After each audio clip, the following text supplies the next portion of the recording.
Okay, the purpose of this video here is to show you we've got an O-scope, our TPI440 Plus, and our SMD DD1 HV high voltage, good up to 40,000 watts.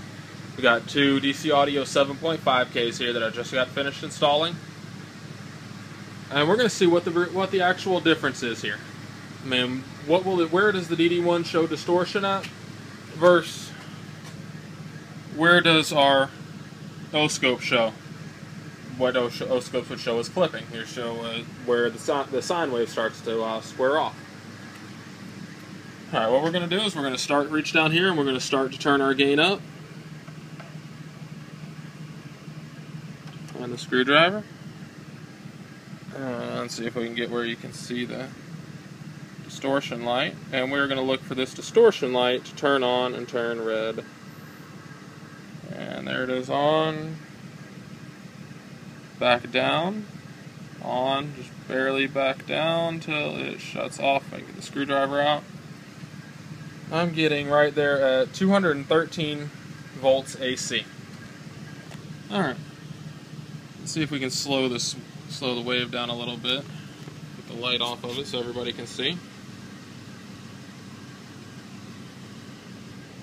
That's what appears to be a very clean sine wave. Now, I'm going to take it.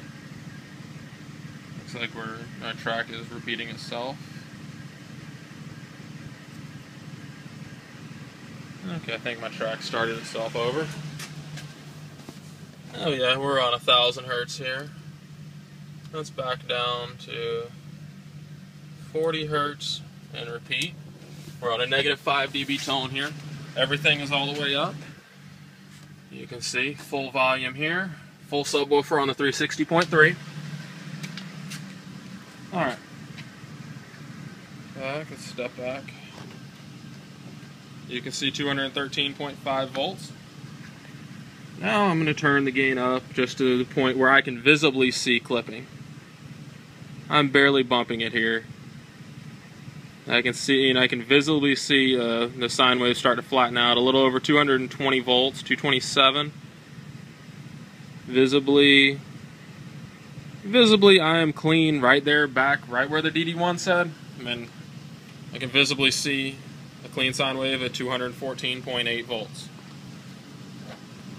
$350 tool, $150 tool.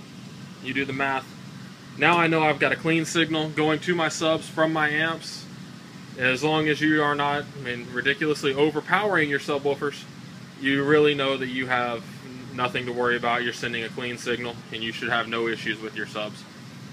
Once again, O-scope versus DD1, very small difference, much cheaper tool. The O-scope does have a few more uses. It can be used as a voltmeter, but everybody has a cheap voltmeter in their toolbox. DD1 is a very cheap way to make sure everything's tuned correctly, and you have multiple uses for it. Hope everybody enjoys.